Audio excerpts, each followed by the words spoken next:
Welcome to the February 2016 edition of City Connection. This is the live call-in program where you, citizens of Grand Rapids, can ask your mayor about local issues. City Connection is broadcasting live on Community Media Center's GRTV Livewire Channel 24. We're streaming live at therapidian.org as well. And here's how you take part in the conversation. You can call us, actually call here, 616-459-4881. Email is cityconnection@grcmc.org.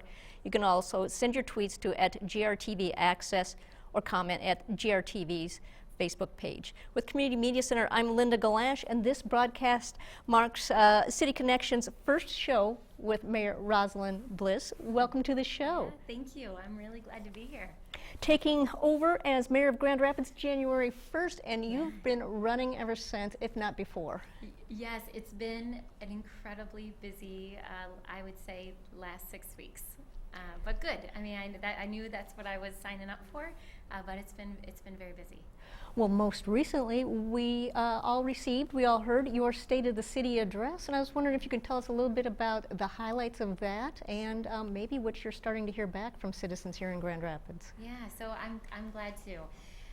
I'll try to talk about them briefly. I mean, it was about a 40-minute speech, but I'll try to hit the highlights, and then I'm glad to answer any follow-up questions or maybe even calls later on that people may have. So for my first State of the City, I spent a lot of time figuring out what topics I wanted to hit on, and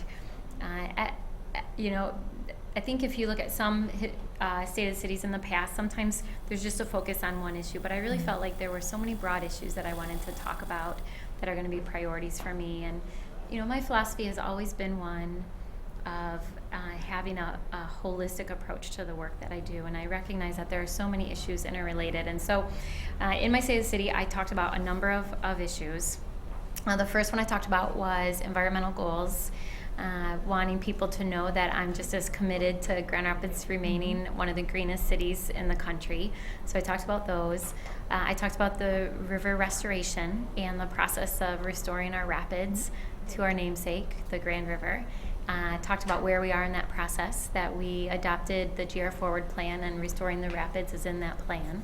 So now that becomes a vision for the city and for the downtown area. But it'll be a catalyst for not just our city, but also our entire region.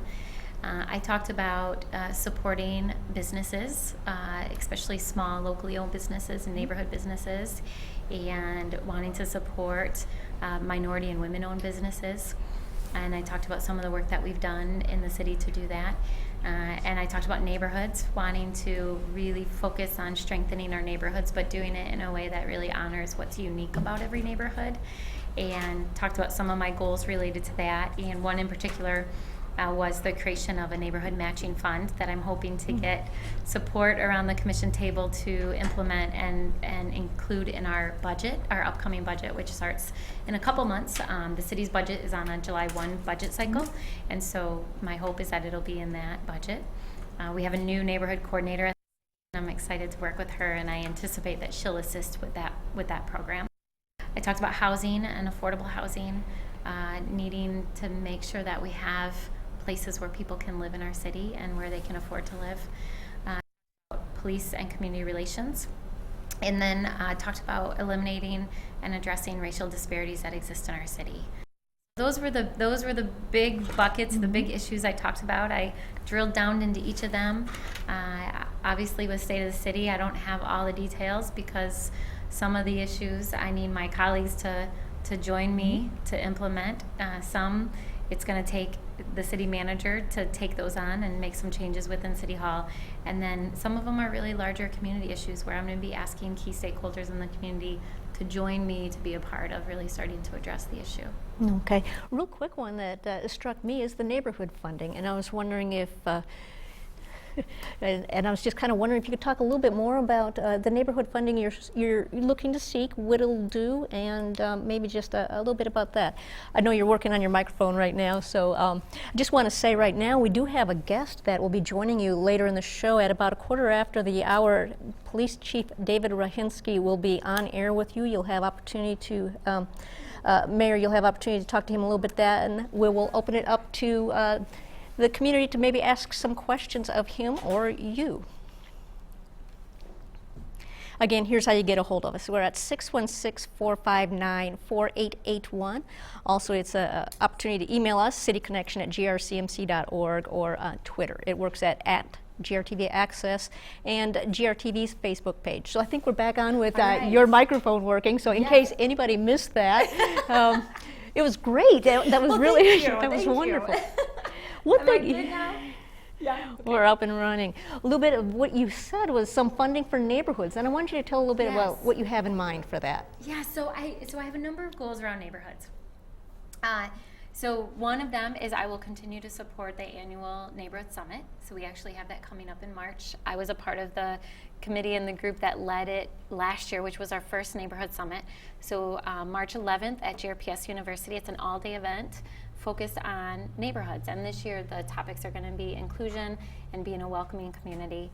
And what I love about the Neighborhood Summit is it's an opportunity every year to dive into what are core issues in neighborhoods, what are best practices in supporting neighborhoods, and what can we do to strengthen our neighborhoods.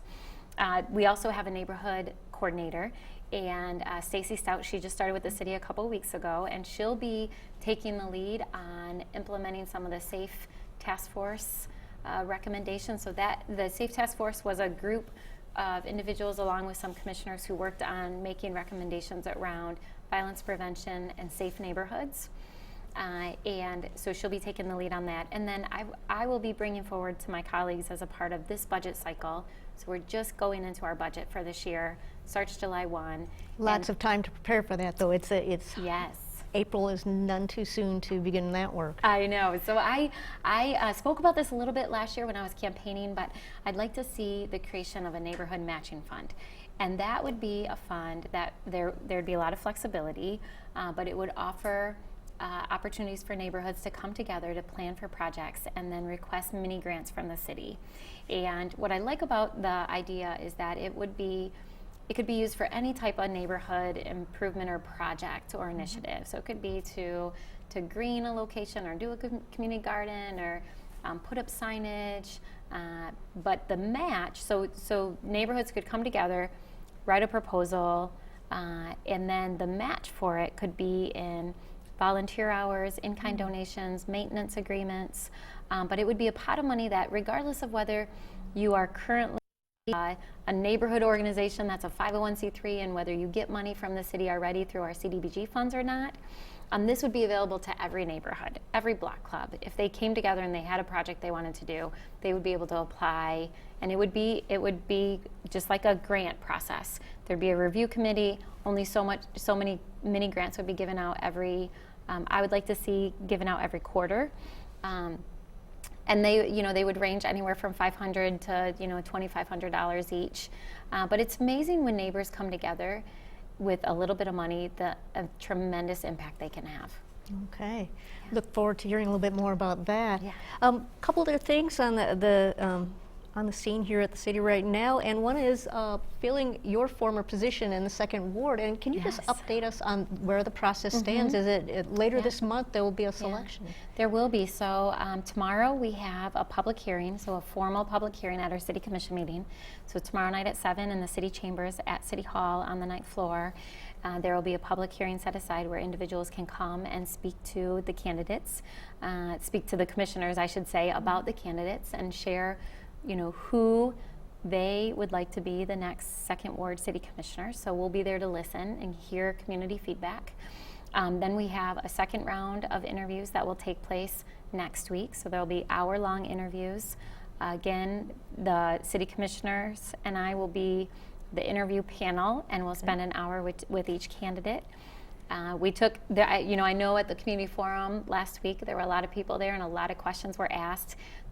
Were written down, and we just didn't have enough time to ask them all. So we kept all of those and we went through those, and many of them will have time to ask during the second round interviews.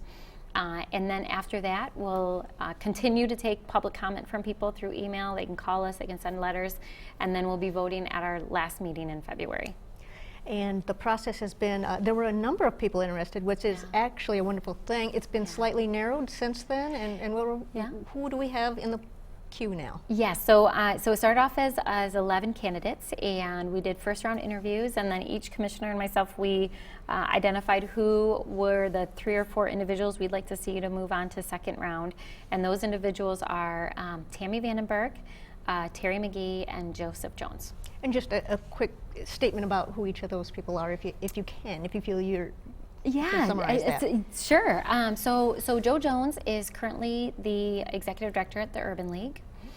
He's been active in the community on a number of issues, including he worked with the city on coming up with a plan around improving community and police relations. He also served on the GR Forward steering committee. So as we looked at river restoration, he was actively involved in that. Tammy Vandenberg is currently the executive director at Well House, doing really incredible work around serving individuals and really helping individuals find housing, especially serving the individuals who are chronically homeless. She also is a small business owner, so she owns 2 establishments here in town, Meanwhile Bar and Pyramid Scheme. And then Terry McGee, he has been a longtime resident of the 2nd Ward. He worked for the city actually for a number of years for the police department and is a retired police officer and detective.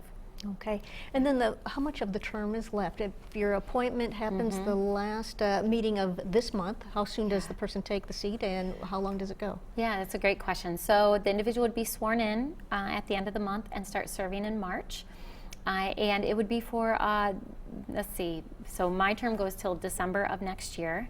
So that would be what, 12, that would be roughly 21 months. Okay. So this time next year, individuals will have the opportunity to submit petitions and, get their names on the ballot and run a campaign.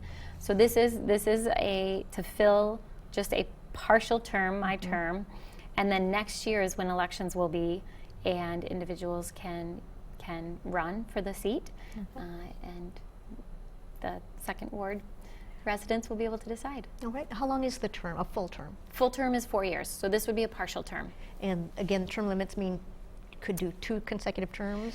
Yeah, so it's interesting how the term limits, the language was passed. So technically, if the individual we appoint chooses to run again, they could run for 2 full terms. Okay. So technically, they could serve, a little over 9.5 years. So that's what happened with Commissioner Kelly. She was appointed for a partial term, and then she ran for 2 terms. So she's actually been on the commission at the end of her 2nd full term, she'll have been a commissioner for almost 10 years. Also in the 2nd Ward? Also a 2nd Ward. Okay, so 2nd Ward has a little bit more time opportunities Yes. there for each candidate or each commissioner.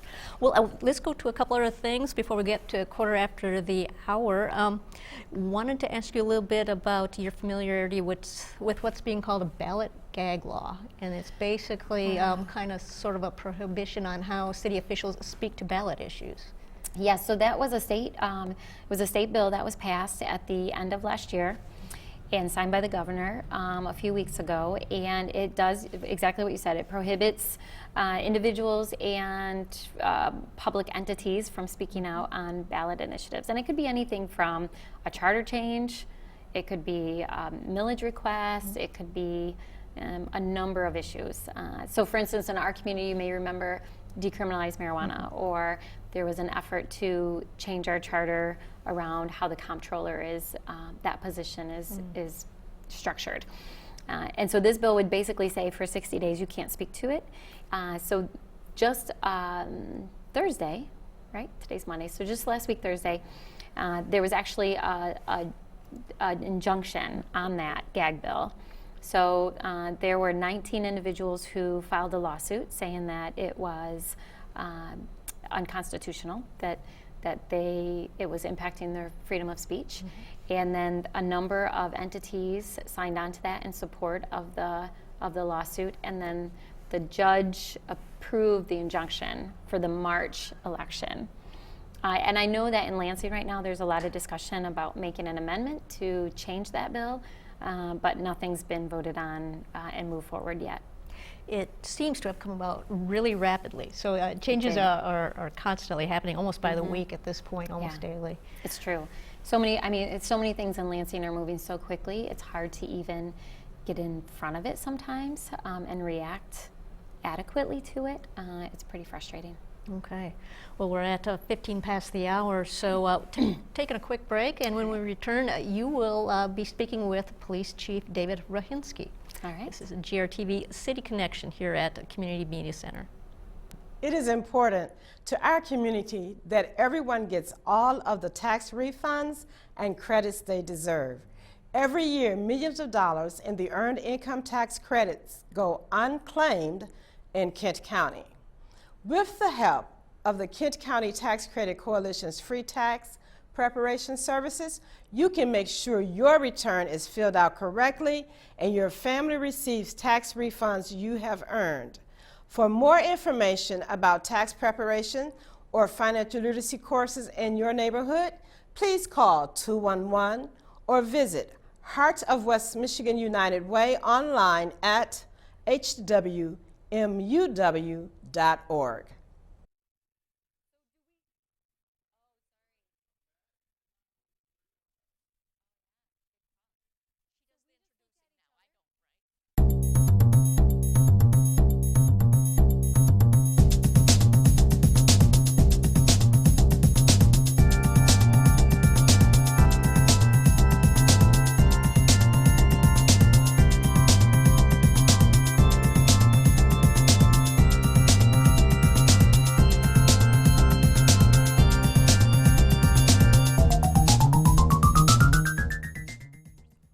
Some people want to be in front of the camera for all to see. And then there are those of us that live for what happens behind the scenes. We're the ones that make what the audience sees come to life. We set the scenes, find the perfect shot, and create everyone's favorite shows. If this sounds like you, then you need to take the classes offered by GRTV at the Community Media Center. GRTV training will teach you the skills necessary to start your future behind the scenes. Learn how to edit video, produce a live show, and get hands-on experience with equipment, all taught by professionals that use it every day. Your ideas could even end up airing on GRTV. We know what it takes to start right here at home, and we want to show you how to make the most of your skills. Go to grcmc.org/GRTV and click Take a Class for more information. Training at GRTV. Start here, go anywhere. All right, well, and today for my first City Connection, I get to interview our incredible police chief, Chief Rahinsky. So thanks for being here. It's an honor to be here for your first show, so thank you for having me. Thank you. Well, I'm glad you could come because community and police relations and the work that you're doing at GRPD is front and center in a lot of people's minds. It's a really core issue. We've been working a lot this past year. I know at my State of the City address, I talked about the work that the community did around coming up with a 12-point plan. But first, I want to give you an opportunity. You've been doing a lot of work in the department, looking at mission. You've been out in the community sharing that with residents. So why don't you talk a little bit more about that? Sure. You talk about mission statement. We took a look at our mission statement. It's the time of year where we're producing our annual report.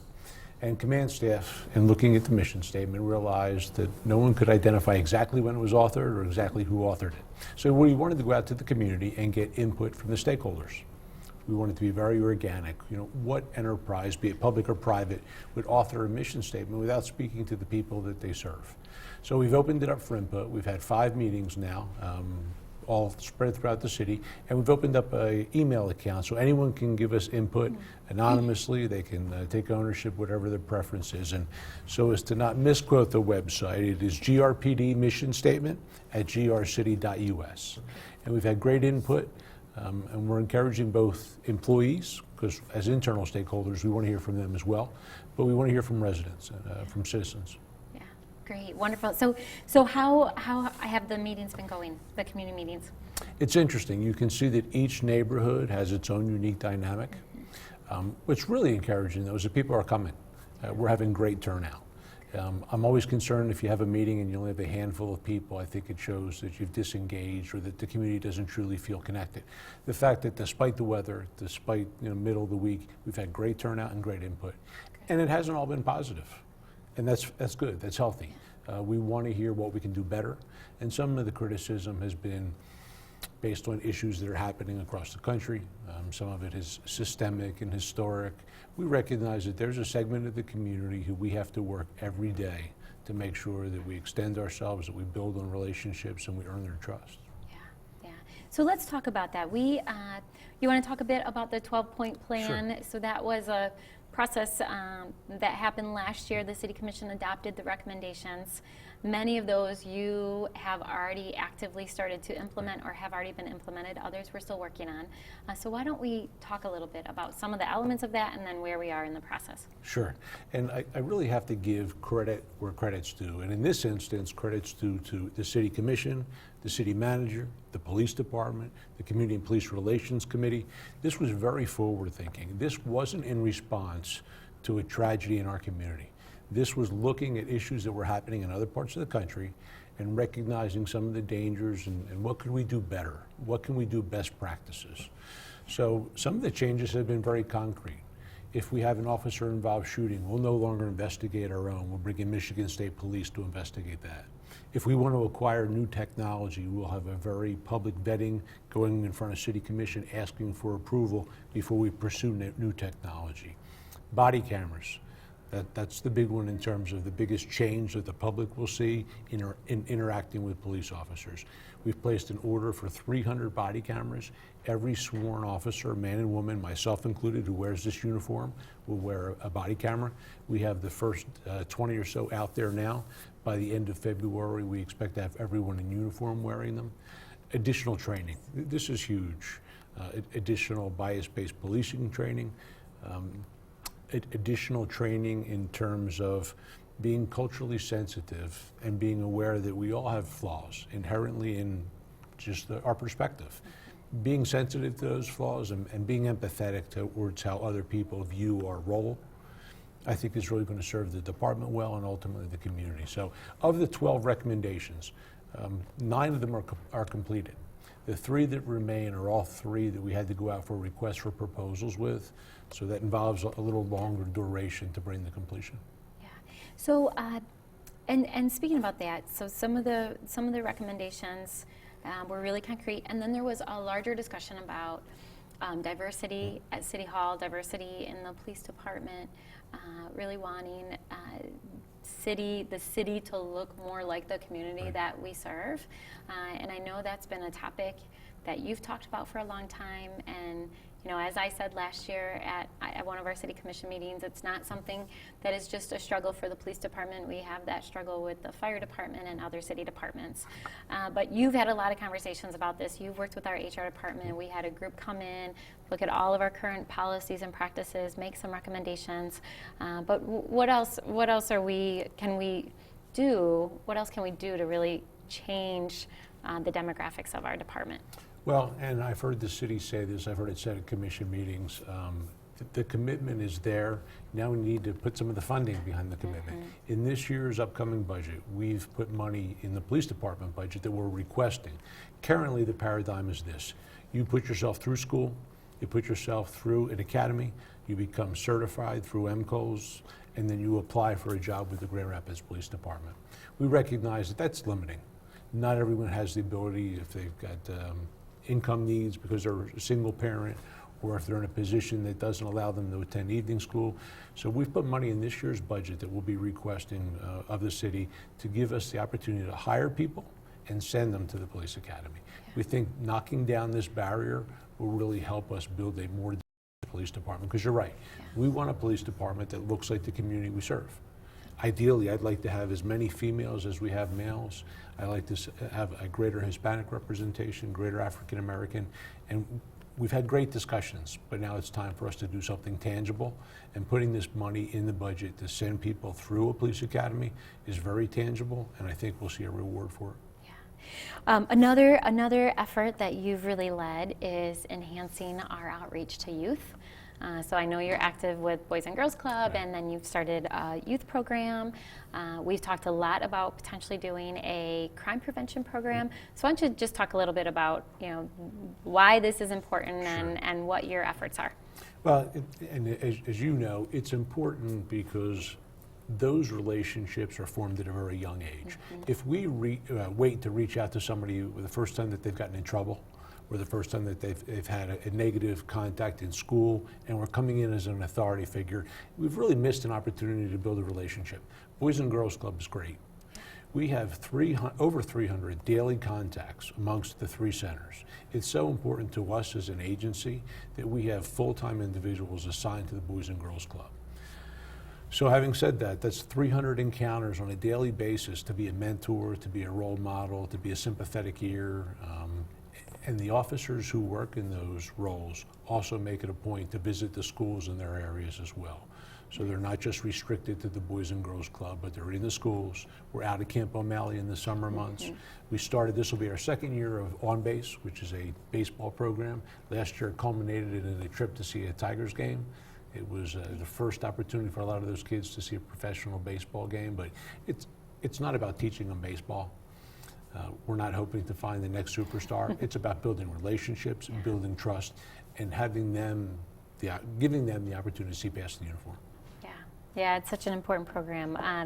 So speaking of Boys and Girls Club, there's opportunities for people to get involved and to mentor students through that program. There is. Okay. On February 25th, there's an event. It's the Big Great event, and it's one of their big yearly events. And it's a great opportunity, if you're not already familiar with the Boys and Girls Club, to come out to. But what I would really encourage people to do is there's 3 locations. So they're pretty diversely located throughout the different areas of the city. We've got one walking distance from where we are here tonight. And I'd encourage them, if they're interested in volunteering time, or if they've got people, young people in their lives, friends, neighbors, relatives, encourage them to come and spend some time there. It's a healthy environment and really productive. So one issue that always comes up, I know as a commissioner I've been really vocal about this, and that's our commitment to community police officers and working closely with neighborhoods.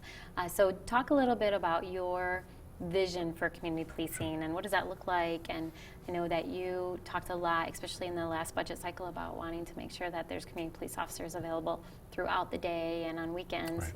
Right. So why don't you talk about a little bit, I don't know if you're planning anything with the upcoming budget, but I know it's probably a question you get asked a lot. It is, and it is something that we're planning with this upcoming budget. We are asking for additional personnel. And one of the questions I've been asking, it's a good question, crime's down. We just got our preliminary 6-month crime report from the FBI for Grand Rapids. Despite the fact that crime's up nationally and is up in the Midwest, it's down slightly in Grand Rapids, despite the growth that we've had. So I've been asked the question, well, are you a victim of your own success? How do you justify additional officers when the department's doing so well? And I give is these opportunities for engagement are very resource, they take time. They don't happen in a vacuum. Wait until there's a crime problem and then request additional officers to address these issues. We want to have the officers to have the opportunity, not the luxury, to get out and walk in the neighborhoods, to get out and meet these people who own the businesses, to get out and be frequent visitors to the schools in their areas, to get out and be able to play basketball in the summer months at a playground. That's what this job is about. That's what makes Grand Rapids special. We don't want to see what's happened in other communities, some of those tragedies. We don't want to see any of that replicated here. We want to build a strong foundation of trust. Yeah. So speaking of that, you have talked a bit about crime prevention efforts. We have talked at length about different models out there, evidence-based practices.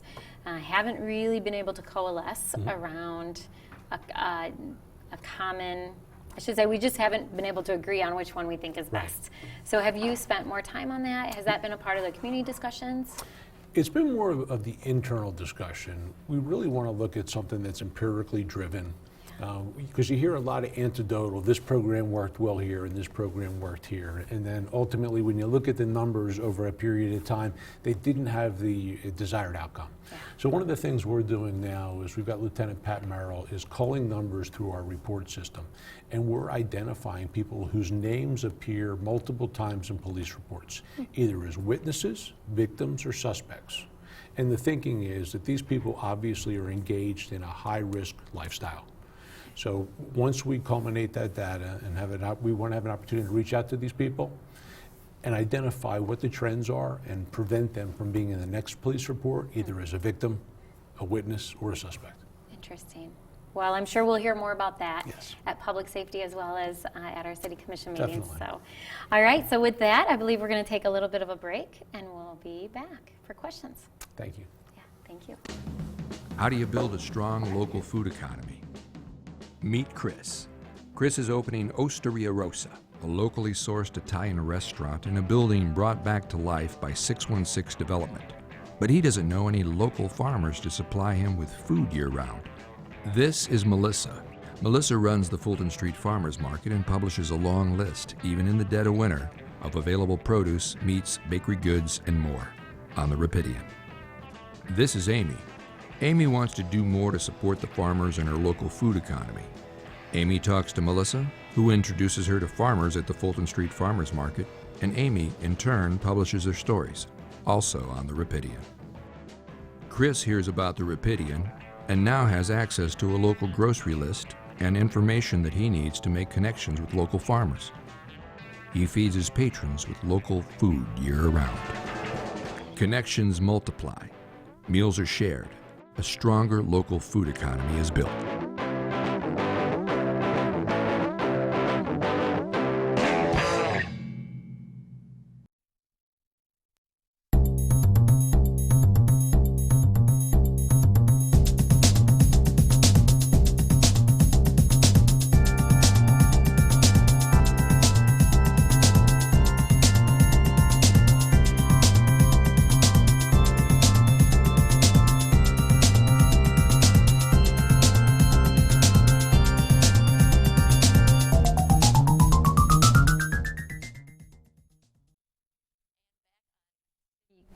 City Connection here on GRTV's Livewire Channel 24. In studio with me is Police Chief David Rahinsky and Mayor Rosalind Bliss. And Mayor Bliss, what a great interview of the Police Chief, very informative. Thank you both.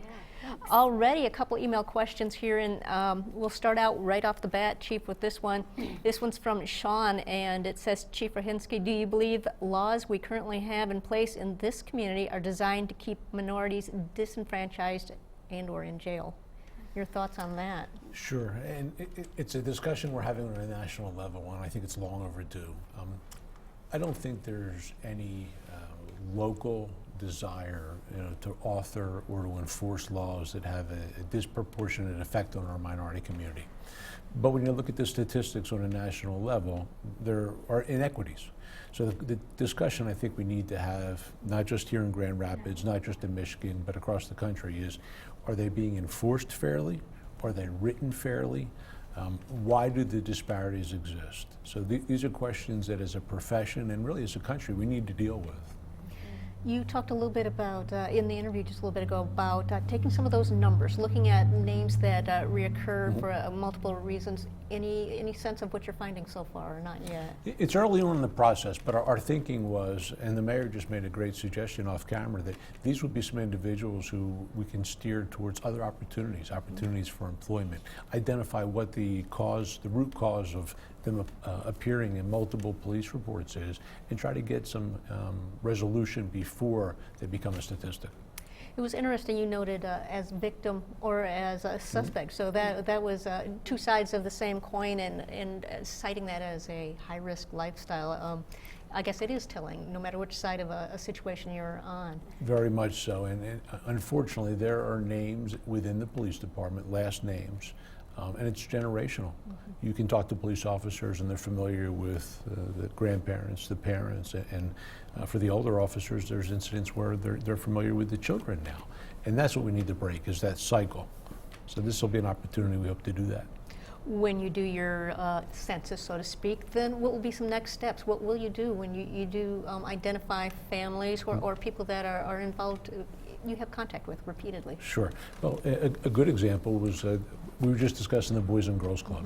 So if there's a family dynamic that appears to be broken and children need good mentors or need a structured environment, Boys and Girls Club may be an opportunity for us to steer someone 10, 11, 12 years old into an environment where they can get help with their homework, where they can spend hours learning to play baseball with people that they can take their problems to, people that they would want to emulate. So I think it'll really be case by case, But right now, we need to look and see what the data says. Okay. Boys and Girls Club and its previous version, Youth Commonwealth, is a Kids and Cops program that's been around since the 1930s. Tell a little bit about the services that organization offers. Sure. One of the things I think that we're most proud of is Camp O'Malley. In an urban environment like Grand Rapids, there's some kids who would never get the opportunity to go out to a summer camp and experience everything from a campfire to s'mores and all that entails. So Camp O'Malley is staffed by Boys and Girls Club personnel, but heavily subsidized and supported by Grand Rapids police officers on their own time. In a great outdoor setting down in Alaska on the Thornapple River. And very pretty, and they do everything from tubing down the river. It's really an ideal setting, and to take kids who otherwise may not get that opportunity is really enriching. And I've heard from campers who have been there in years past, and they'll share that those were really life-changing moments for them. Okay. You mentioned that seeking the extra officer is more for the purpose of having the community officers able to go out, play basketball, interact with kids. What about for you? You wear a uniform, and you said uniform officers getting that opportunity. What do you like to do in your engagement with youth and in the community? Well, I've raised my 3, so I'm an empty nester now. So I enjoy very much the fact that this position gives me an opportunity to be active in the community. And the Boys and Girls Club, I get to sit on the board, which is really a great opportunity to have an impact. And this is a great community. We wouldn't be here if it weren't. And the fact that the people are so quick to engage, so philanthropic, so quick to help, really makes this a place where you can make a difference. So it's been an exciting year and a half. Okay. Second question already in too is this one's from Tara, and it says, I recently read about police shutting off or damaging cameras on purpose to avoid using them. Doesn't say that is happening here, but what steps are you taking to hold officers accountable for the body camera use? It brings up 2 great points. One is people will see issues that have happened in other parts of the country. There's over 800,000 police officers and 18,500 police departments across the country. In any profession, whether it's elected officials, law enforcement, I think overwhelmingly people want to do a good job. But inevitably, there's some people who don't. Here in Grand Rapids, we adopted a very strong model policy for the body cameras. So strong, in fact, that other departments have reached out to us and asked us to provide them with our policy. So it stipulates when the cameras will be on and when the cameras will be off. But just as importantly is there's tracking. There's the opportunity for supervisors to make sure that there's compliance. And I'll add one thing about that, because we as a city commission talked at length about this topic, and one of the concerns I had as a city commissioner at the time was when an officer goes into a home where there's a really sensitive case, whether it's a child that was abused or a victim of a sexual assault, and wanting it to be very clear that there needs to be instances and very clear guidelines on when the camera should be shut off, just to respect the victim in that case. And so we had a very lengthy discussion about that. I know the chief spent a lot of time on that policy, thinking through those details and being sensitive both to the instant, the incident that the officer was responding to, but then also the victims in a case. Okay. I know there's been concerns before about who keeps this data, where it's being stored, and that in a lot of places that is in private industry hands. Is that the case here, and what kind of things are in place for that? Well, the topic is very interesting. I mean, on one hand, you have transparency, and the other, you have accountability. We've contracted with the provider of the body camera, and they're one of the only governmentally approved cloud storage systems in the country. So they store federal data, and they'll be storing our data too. Having said that, our retention policies will model the retention policy that we currently have for in-car video. So there will be some instances, crimes that go unsolved, where we could be saving footage indefinitely. But the normal retention policies will be 90 days. Okay. All right. Thanks for explaining a lot of that. This policy has been in place, or at least a version of the body camera policy has been around for the majority of a year, and I'm just wondering what have you seen? What's come up with regard to that? Has it protected citizens? Has it protected police officers? Just some specifics. Sure. A couple things that have surprised me. One is we really expected to be inundated by public records requests. We thought that the novelty factor would really overwhelm us for media outlets. That hasn't been the case. So credit to our local media outlets for not overwhelming us with just requests just for data. I think a second observation that surprised us a little bit is most people have assumed that we already had the cameras. So I think they were following issues on a national level, heard the discussion, and didn't realize that we were putting in place a policy, that we were soliciting input, we had to purchase the cameras and then train the officers on the cameras. So what is new for us, the community in a lot of respects has already grown accustomed to. Yeah. Okay. And feedback from the officers. Is there, I guess there's two ways it could have gone, and you said the same thing sort of when you said responsibility and accountability. Feedback from the officers, do they feel it is a protection to them, or is it offensive in some sort of way? I Sure. mean, what are the responses? And it's a great question, because who would want to, in their normal job responsibilities, who else is comfortable clipping a camera on and activating anytime they have contact with a citizen or a customer? So initially, when we took in the cameras, there was a little bit of consternation. The officers needed to hear the rationale behind it. To their credit, they quickly accepted the thinking. We solicited their input on the policy, and they've come now to appreciate the value of it. Officers who've worn the cameras will tell you that they wouldn't give it back. It's proven to be a good tool, good for the community, and good for the department as well. Okay. And I was really interested in the conversation you two were having about those 12 sort of citizen recommendations, community recommendations, and that 9 are already in place, and some difficulties with the other 3. Can you tell a little bit about that, or is it legal issues that have to be vetted? What is the aspects of those 3? That's a good question. Sure, and the 9 that we've implemented were ones that we had the ability to do unilaterally. The 3 that remain are 3 that involve training and outside resources. So we've drafted requests for proposals, and one example is the additional training for bias-based policing. We put out a request for proposal. It's going out to national entities. It's going out to local entities. We put together a group of stakeholders to vet the applications that we received, and we're down to the final group. So in very short order, that group will be selected and they'll be coming in and giving the training. So on the 3 that remain to be done are really because of the collaborative nature of the task. Okay. And that it requires a third party. Okay. So there's just the process of going through that. Okay. Well, we've got just a little bit more time. I did have one more question. Police Chief Rohinsky, you're somewhat new to the area, and I just wondered, after a little bit over a year, is it a year and a half that you've been here?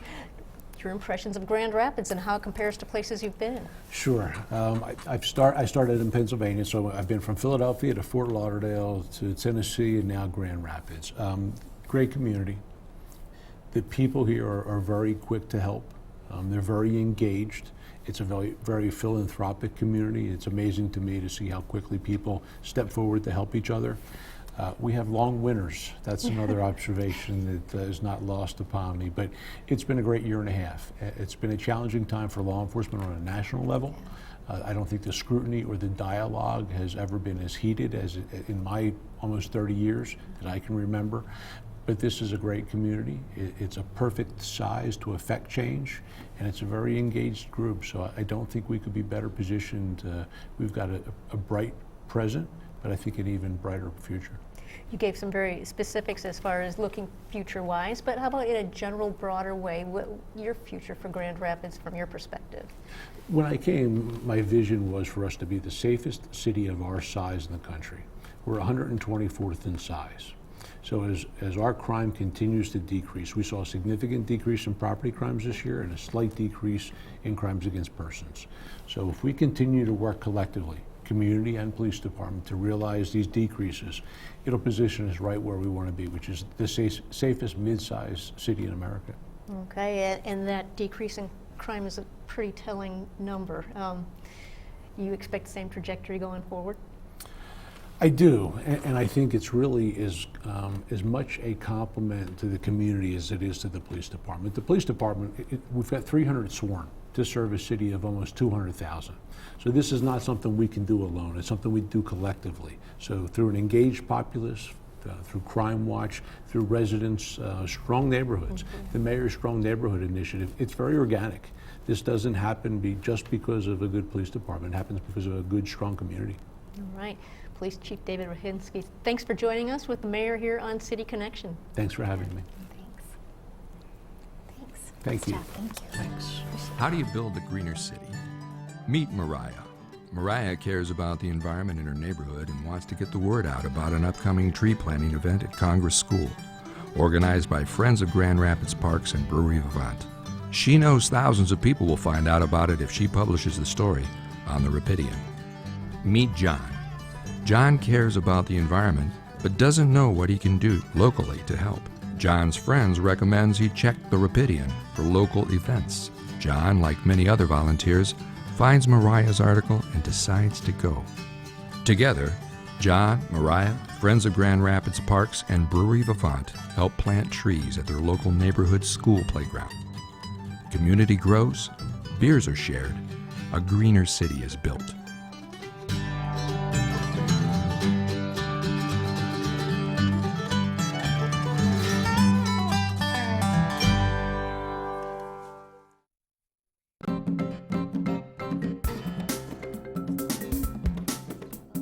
Hello, Mayor Bliss.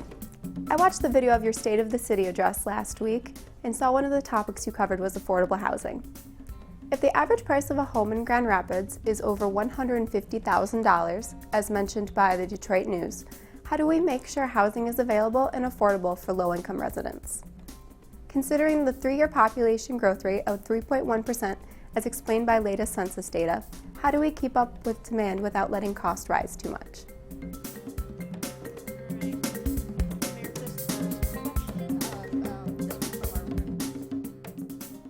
And Mayor Bliss, that's the first question. This one coming through the Rapidian. It's one of the interns at the Rapidian, and I think her name is it Rachel McLaughlin? Great. Asking a little bit about a comment from your State of the City address and housing. Yeah, no, that's such a great question. So a couple things about housing. I fundamentally believe that we need to have affordable housing options in our city throughout our entire city. And we want to be a place where people have options. Whether you're single, whether you're a family, a large family, whether, wherever you are, however much money you are making, I want you to be able, if you want to be in our city, I want you to be able to afford to live here. And you're right, with the current market, with the developments that we've seen, which are largely market rate apartments, higher end condos downtown, people are getting really concerned that that there's fewer and fewer options for them, particularly if they're making anywhere between $30,000 and $60,000, $70,000 a year.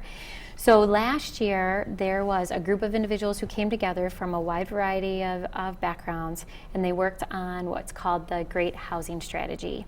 And in that strategy, it was there were a number of recommendations for the City Commission to consider to look at in making sure that we have affordable housing options in the future. So some of the recommendations that so a couple things. One, the Great Housing Strategy, the way that I saw it, it was a lot of good work, a lot of good research went into it, but it really just created a blueprint. It was a list of opportunities, tools, some of which aren't even an option because of state statute, like inclusionary housing. So I've heard a lot of people talk about rent control, inclusionary housing. Unfortunately, in our city, that's not, or in our state, that's not an option because of state law. But there were other ideas in the document that I would like to now take that information and build on. So I'll be pulling together a structure to move forward and really take a deeper dive into the recommendations and then look at which ones are feasible in our community. So one of them that I'd like to move forward on is looking at the city's current incentive programs and making sure that those are aligned with our goal to have affordable housing. So that's one thing that we're working on economic development team with. The next, I would like the City Commission, and I'm going to ask them to do this during our upcoming budget process. I'd like to establish a housing fund, and depending on how much money we have available to do that, I'd like to set up a fund, potentially go out and seek private dollars to put into that fund. And with the housing fund, many other cities have a housing fund or a housing trust fund, and what that provides is it provides a pot of money that can be used in a more flexible way. So right now, the city, we get funds from the federal government through home dollars or community development block grant dollars. But those are all tied to very restrictive federal or state requirements. And so you can only use the dollars in targeted areas, and you can only use them for a list of different types of projects. So a housing fund, if we set up a housing fund, those dollars could be used in a much more creative and flexible way. They could be used in different parts of the city that may not be a part of the target area. They could be used for rapid rehousing. They could be used for rental assistance. They could be used for low interest loans for a family to buy a home or to put a down payment on a home. They could be used for rehab of maybe a home that is more affordable on the market for a lower amount, whether that's $40,000, $50,000, $60,000, but it needs a lot of work, so it needs a lot of rehab. Potentially those dollars could be used for that. So what I like about setting up a housing fund is that it could be used in a multitude of ways to address different issues that we're facing in the community, and it could evolve over time based on what the need is. We definitely have to do something to ensure that we have affordable housing. I don't think there's a silver bullet. I think it's going to take a very multifaceted approach that looks at all of the different issues. But what I want to make sure happens is that if a family wants to move into a neighborhood, that they're able to find a home that they can afford. Okay. Early on that rent control or something like that is not permissible because of state statute, state law. I wondered about the possibility, it's very frequently that you hear about a new development that's going in, and it is that higher range, that higher income. Does the city have the capability to require for per unit, multi-unit build that it has to include so many of affordable housing units? We can't mandate it. Okay. That's why I want to look at what incentives we have to incent that. So for instance, let me give you an example, like a neighborhood enterprise zone designation. Could we look at having it be a 15-year NEZ if affordable housing is included. But speaking of that, though, there's another very creative thing that's happening right now that I think is really exciting, and that is developers are looking at ways to build mixed income developments. And so there was a project that we just approved recently. It's going to be up on Michigan and Diamond that Third Coast is developing, and it will be a mixed income project. And they were able to get funding from the state through low income tax credits. It has to be really creatively done, but they were able to do it, and they were really committed to that. And what I'm hearing more and more from developers is that they're willing to look at what options are out there. Another thing that's happening is that developers are looking at, can they build smaller units, what they're calling micro units, which are smaller units that still would be affordable for an individual. I mean, it's not large enough for a family, but for a young professional fresh out of college making $35,000, $40,000 a year, they would be able to afford these smaller, they're kind of like a studio apartment. So in my day and age, when I was younger, we called them studio apartments. Now they're calling them micro units, but it's basically making sure that those smaller units are available in developments so that individuals can afford them. And I just heard from a developer who wants to do a project in Easttown, and it's a smaller project with, I believe, 20 units, and 4 of those units are going to be these smaller micro units that are more affordable, that actually fall within that affordable range. So again, I think we're starting to see some of that, but it needs to stay at the forefront. Okay. Housing right up there with neighborhoods, pretty much a priority for you. Wanted to look at a couple event opportunities that people have coming up, including this evening is one of the first opportunities you're taking your State of the City address into the neighborhood. Talk about what's happening at 7 o'clock tonight. Yeah, you're right, I am. So I've actually will be doing this twice a year.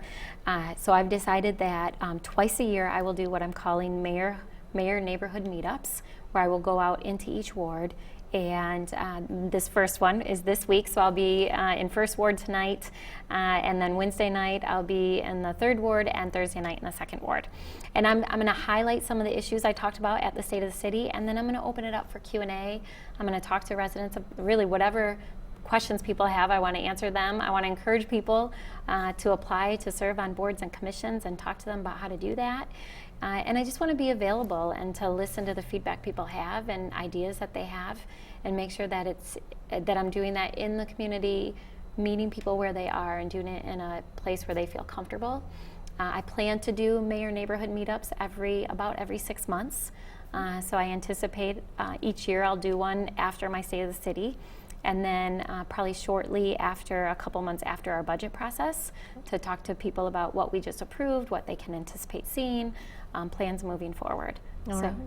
If anybody does want to meet up with you tonight, it's February 8th. Where Yeah. tonight in the First Ward? Oh, that's a good question. My calendar's not in front of me. It's at Shawmut. So each of them is at a school location. Okay. So and then accessible, hopefully, and and then later in the week, some more. The other two Yeah. wards later Yeah. this week. All right. Also, the City Commission would meet quarterly in neighborhoods. Is that still a part of the process? yes. Yep. So we'll still have our commission nights out. That will continue to happen. And those are listed on our city website. Okay. And then next City Commission meeting. When is that? Yes, so we have a city commission meeting tomorrow. Okay. So we'll start early. We have standing committee meetings in the morning, our committee of the whole at 9:30, and then our evening meeting at 7 p.m. And the city commission meeting tomorrow is at City Hall on the 9th floor. We're going to jump back because another question just came in Great. having to do with the police department. And this one is from Mike. It came via email. So sorry to skip around a little bit, Yeah, but that's there okay. was a recent vote to grant GRPD $300,000 for assault weapons despite an extremely low murder rate during the last 2 years. Why is it necessary for all police to have assault weapons with them at all times? Yeah, no, that's a great question too. This topic actually came up during our budget process last year. And before that, it came up a couple years ago, actually, when Chief Balk was still here. And part of that is looking at all of the equipment that the police officers have. And our current police chief, as well as our former police chief, making the case that it's really standard operating procedure for police officers to have rifles instead of shotguns. And there's a lot of reason for that around accuracy. I wish the chief was still here because he could speak to it probably a little bit more articulately than I can. So during the budget process, I supported it then, really believing that we need to make sure that if there's a crisis in our community, that those who arrive first have the equipment they need to respond appropriately. And looking at other cities and other police departments and recognizing that we were one of the few who didn't have this equipment for their officers, I think it was a legitimate case that we needed to upgrade our equipment. That was approved for the current budget we're in right now? It was approved last year in June, and then what happens, how the city budget works is during the budget process we approve overall departmental budgets, and then if there are items that need to come back, need to go out to bid, then it comes back through our fiscal committee for approval. Okay. So. All right, well, thanks to Mike for that question Yeah, because right on topic. We're getting close to the end, but there is another opportunity to engage with you. You're leading sort of a reading situation. What is Yeah. that? Tell me a little bit about reading about Grand Rapids. Yeah, so thanks for bringing that up. So at the State of the City, and what I will do each year is I will identify a book. So I'm going to do a Mayor's Book of the Year. I'm an avid reader. I hope to encourage young people to read. And so this year, during the State of the City, and what I'll be doing in the future is I announced that my first book is a book called A City Within a City by Todd Robinson, and it's a book about the history of the African American struggle in our city.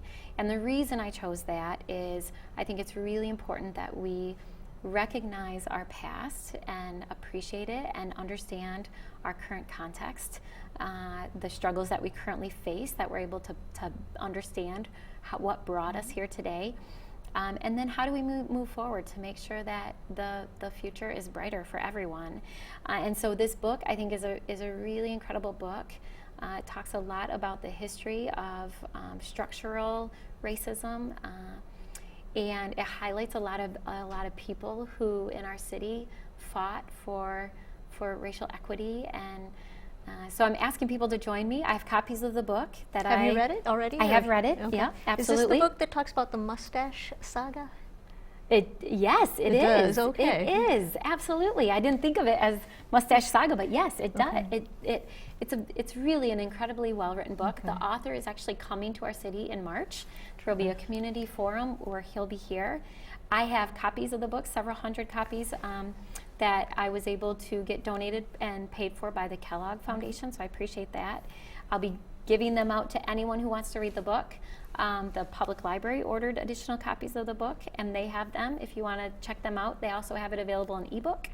And then During Black History Month, GRPS is going to be highlighting excerpts from their book throughout the entire month. And then I'll be having a larger community dialogue about it in July. Very exciting. Yeah. Well, Mayor Bliss, the conclusion of your first show on City Connection, very entertaining, very interesting with the police chief here and all of that. We'll be back 1 month from now. Typically these shows will be on the first of the month, but it's going to be the second of the month again in March, which is, I believe, the 14th. So we'll be back here with City Connection. Mayor Rosalind Bliss here on City Connection at GRTV's Live Wire. Thank you. Thank you.